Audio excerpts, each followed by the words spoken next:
Culture tea community, we go free gun anangu school. Chichi, go to learn, sometimes go to Nimili pool. Start the day with breakfast and run around with our friends. Then we read in the library and go to class till it ends at free gun anangu school. At free gun anangu school. The world is changing and the world is getting harder, and we have to teach our children. You know, the education is really important for children across Australia. You know, it's everybody's business. Everybody's have to learn different culture.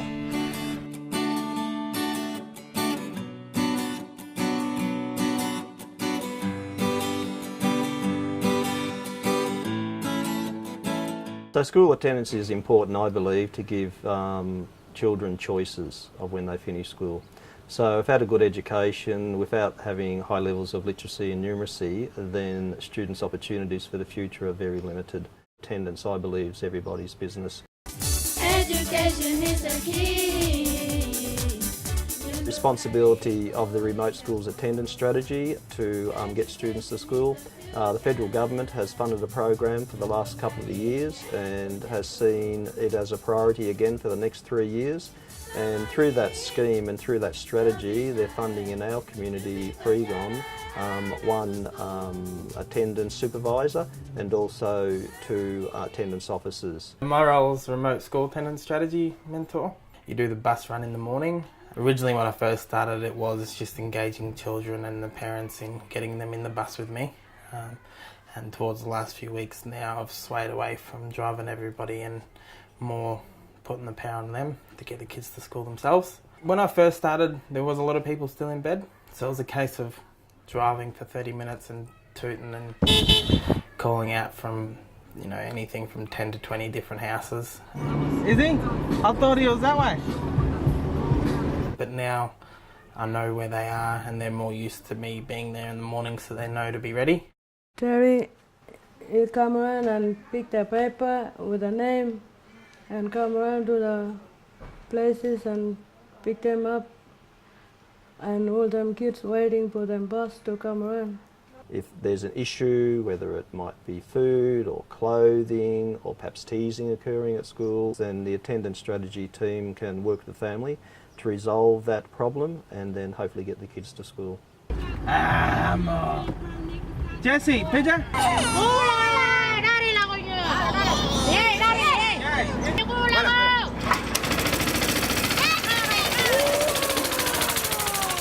In discussion with him too, we've talked about different strategies like walking school bus and where we encourage the kids to actually walk. So he's been sort of using that angle too and been encouraged by what he's seeing there, that he's been reporting, hey, these kids are walking to school, and that's what we want, something that's sustainable. The aim is to be able to step away one day and have things continue on themselves. We're doing a across the lands curriculum, so that's supporting the kids and their learning needs, but we need to be able to track them, make the enrolment process quicker, and so they are genuinely enrolled at this site but also in Indalkina, because that's the family reality here.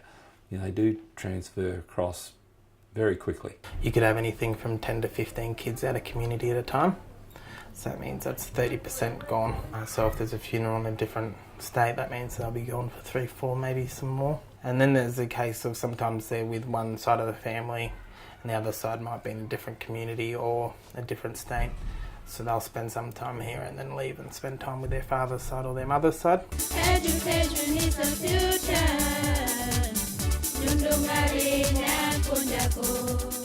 It's my firm belief that foremost it's the responsibility of parents and carers to get their children to school. At the morning come to school, and night time brother I can't sleep, not hang around in the corner.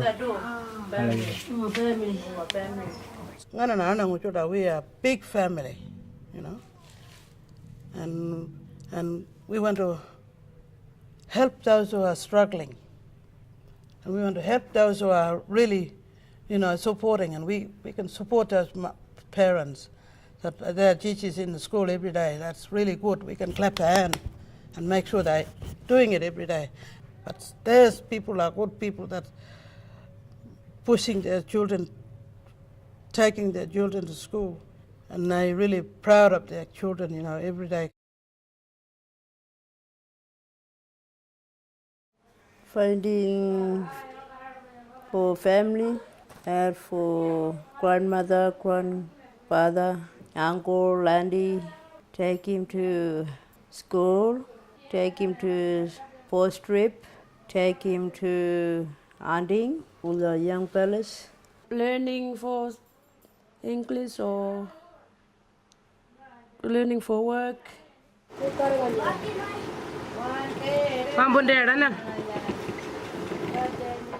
Elders showing younger people what to do in the generation. So the elder people learning the younger ones, learn about our culture and more. Sometimes parents have no food, and that's a problem. Kids stay at home because they have no food. We just get them up and they have their breakfast at school.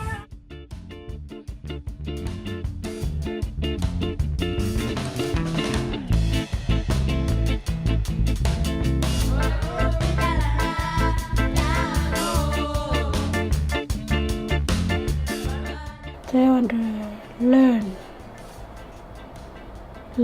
more things. When they grow up, they're gonna be strong. 2, 3, yeah!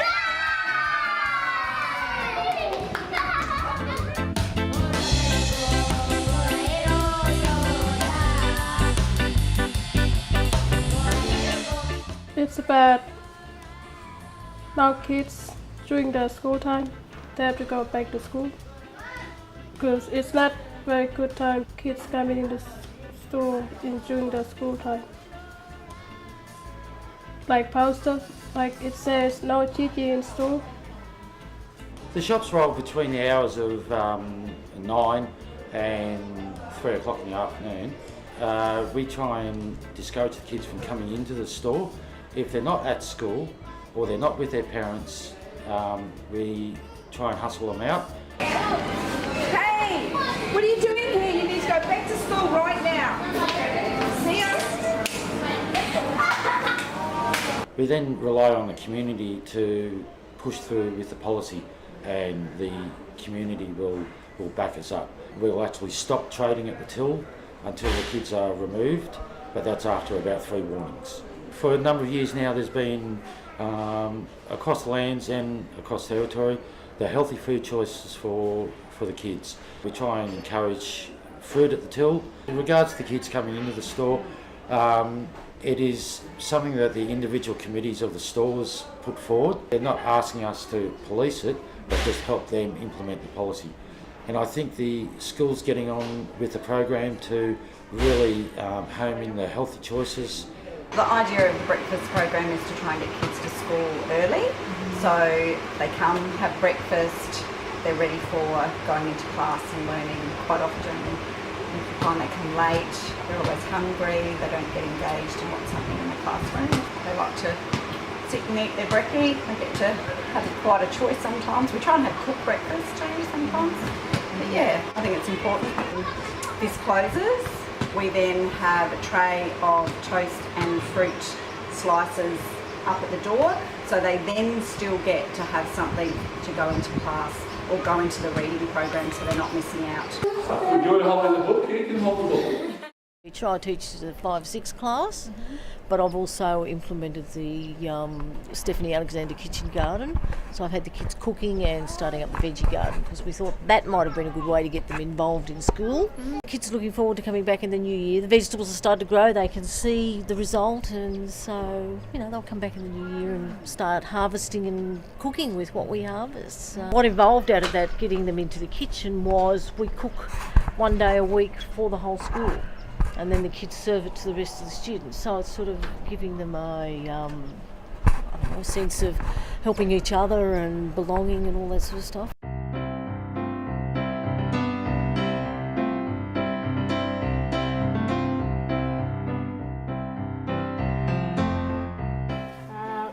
Governing Council talking together for school.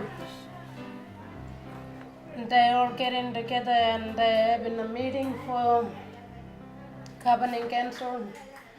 What the school's going to do. Last year we got signed a memorandum of understanding between the school and the community council and our local school governing council that everyone agreed that attendance was important and it was a responsibility of parents and carers to get their students to school, not just every day but to be on time and not arrive at 11 o'clock in the morning but be at school at 8:30 so that the kids got a full day of education. Everyone is aware, as I say, the stakeholders, service providers within the community are all aware of the importance of getting children to school. So it's good that we're all collectively supporting the school, supporting family. And, is there a reason why children aren't going to school? What is the reason? What can we do to improve and change that? Sometimes kids play games all night or watch the TV. Or sometimes they got no clothes. That's why maybe they And we support the school and the attendance officers in their endeavours to get children to school because it is so important, because obviously if they're not in school, it causes problems within the community with regard to antisocial behaviour. As I say, we're here to make Freegon a safe and happy place for everyone to live and work.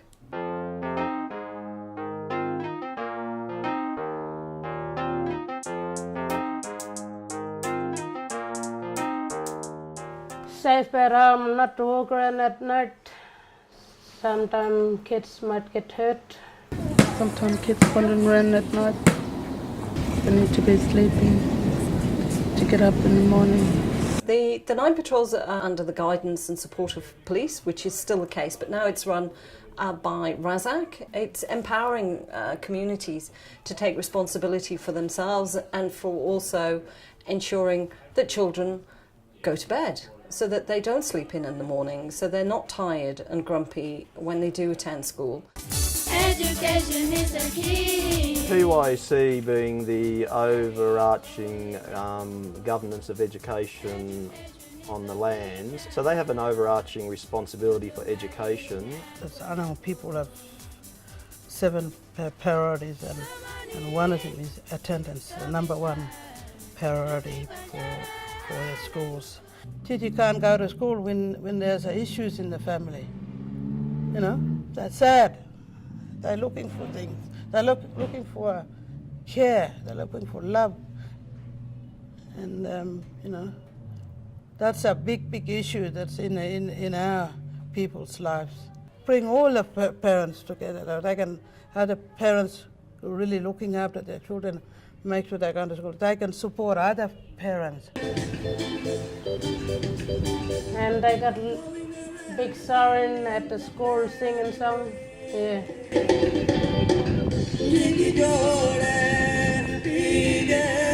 That's the time the kids listen to the song and they'll come to the straight to school and learn good things.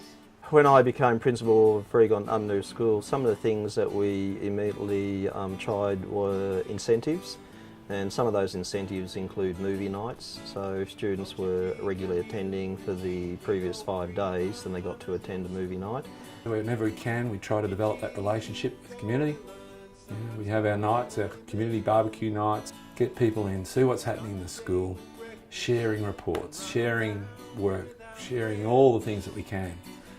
The reward system that we've got in place for the high attenders, you know, taking them off on special places, I think that's working. The main attendance camp was a camp to Ayers Rock or Uluru, and the kids that attended there were all over 80% attendance. We gave them a special treat by flying them in the plane. Who saw their house when they took off in the aeroplane on Friday? Did you see your house? So every class had either 1 or 2 children go. Fraser was awarded the best boy attender. Now he drives 40 kilometres, I think it is, in every day to get to school, and he's one of the first ones at school. So his carer is really looking after him and making sure he gets to school. I think in the end, knowing that they're going to maybe be or will be rewarded with something, has encouraged them to come to school. It's a complex, big thing with a lot of good things, a lot of issues, a lot of hard things. I can't go from here to there today. You gotta see a big picture. Without the literacy skills and numeracy skills, it will be very difficult for children to progress and to find work. The kids that I get here, I celebrate that, you know, and they value education, they value the school as a part of their life. That's easily the best part about the role, is the children, you know, working with the kids and getting to play games with them and participate in class, seeing them when you walk in the school, you know that they're happy. Culture tea community, we go free, gone Anangu school, singing songs about our life, we go